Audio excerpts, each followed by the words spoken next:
Halo semuanya, perkenalkan saya Justina Sidabuke dengan NIM P072311231083 dari kelas 2B. Jadi pada kesempatan kali ini izinkan saya untuk menyampaikan hasil presentasi saya yang bertema tentang protozoa. Nah, sebelum kita mau pelajari lebih dalam tentang protozoa, kita harus tahu dulu nih mikrobiologi itu apa sih? Jadi, mikrobiologi itu adalah cabang ilmu biologi yang mempelajari mikroorganisme, yaitu organisme hidup yang terlalu kecil untuk dilihat dengan mata telanjang.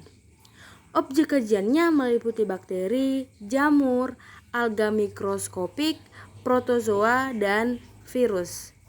Mikrobiologi mencakup aspek fisiologi, ekologi, dan sistematika mikroba, serta memiliki aplikasi dalam bidang medis, pertanian, dan industri. Penemuan mikroskop menjadi momen penting dalam perkembangan mikrobiologi, memungkinkan ilmuwan untuk mengamati dan memahami organisme kecil ini secara mendalam. Oke, jadi sekarang kita lanjut ke inti materi kita, yaitu protozoa. Apa sih itu protozoa?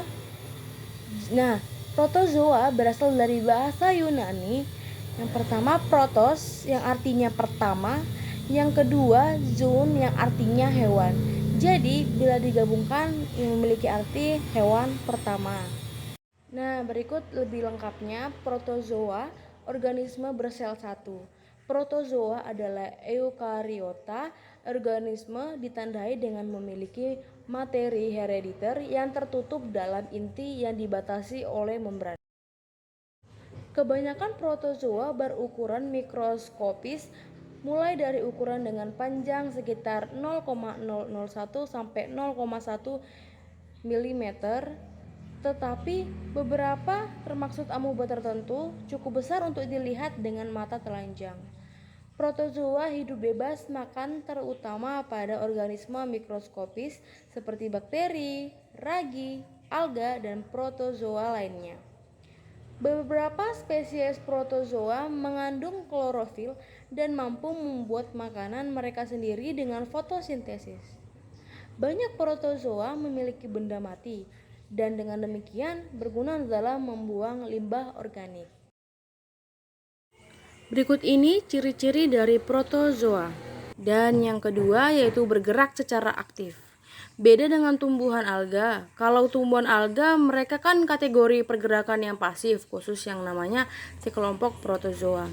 Mereka tuh seperti kita, dan karena dari pergerakannya ini nanti dikelompokkannya ada yang bergerak menggunakan kaki semu, ada yang menggunakan bulu getar, dan ada yang menggunakan bulu cambu.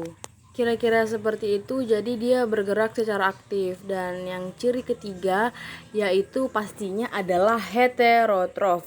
Protozoa itu tidak punya klorofil, jadi tidak bisa membentuk makanannya sendiri dan tidak memiliki yang namanya klorofil, berarti tidak bisa berfotosintesis. Makanya untuk melihat, mengamati bentuk tubuh dari protozoa, kita harus menggunakan mikroskop. Dan ciri yang kelima itu yaitu kehidupannya. Protozoa hidup bebas atau ada di tanah, ada di laut, di air tawar, dan di tempat basah. Protozoa juga hidup sebagai parasit dan hidup berkoloni serta hidup soliter.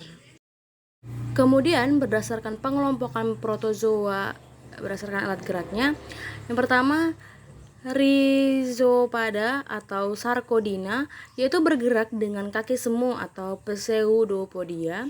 Yang kedua ada Flagellata, bergerak dengan bulu cambuk. Yang ketiga Ciliata atau Ciliopora, yaitu bergerak dengan bulu getar.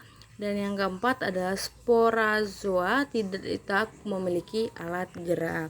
Lanjut ke struktur dasar protozoa. Yang pertama itu membran sel yang berfungsi sebagai pelindung, pengatur pertukaran makanan dan gas. Yang kedua sitoplasma. Yang ketiga vakuola makanan yang itu bertugas untuk mencerna makanan.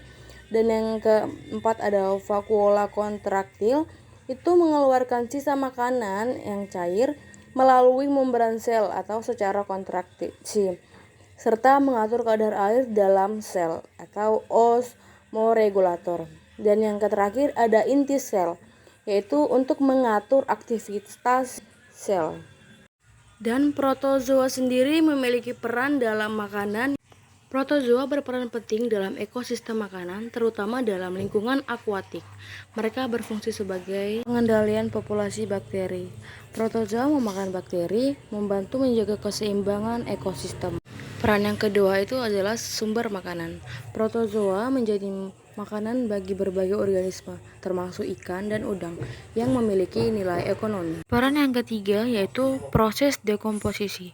Mereka berkontribusi dalam mengurai bahan organik, menghasilkan nutrisi bagi organisme lain. Yang terakhir yaitu berperan menjadi bioindikator kualitas air.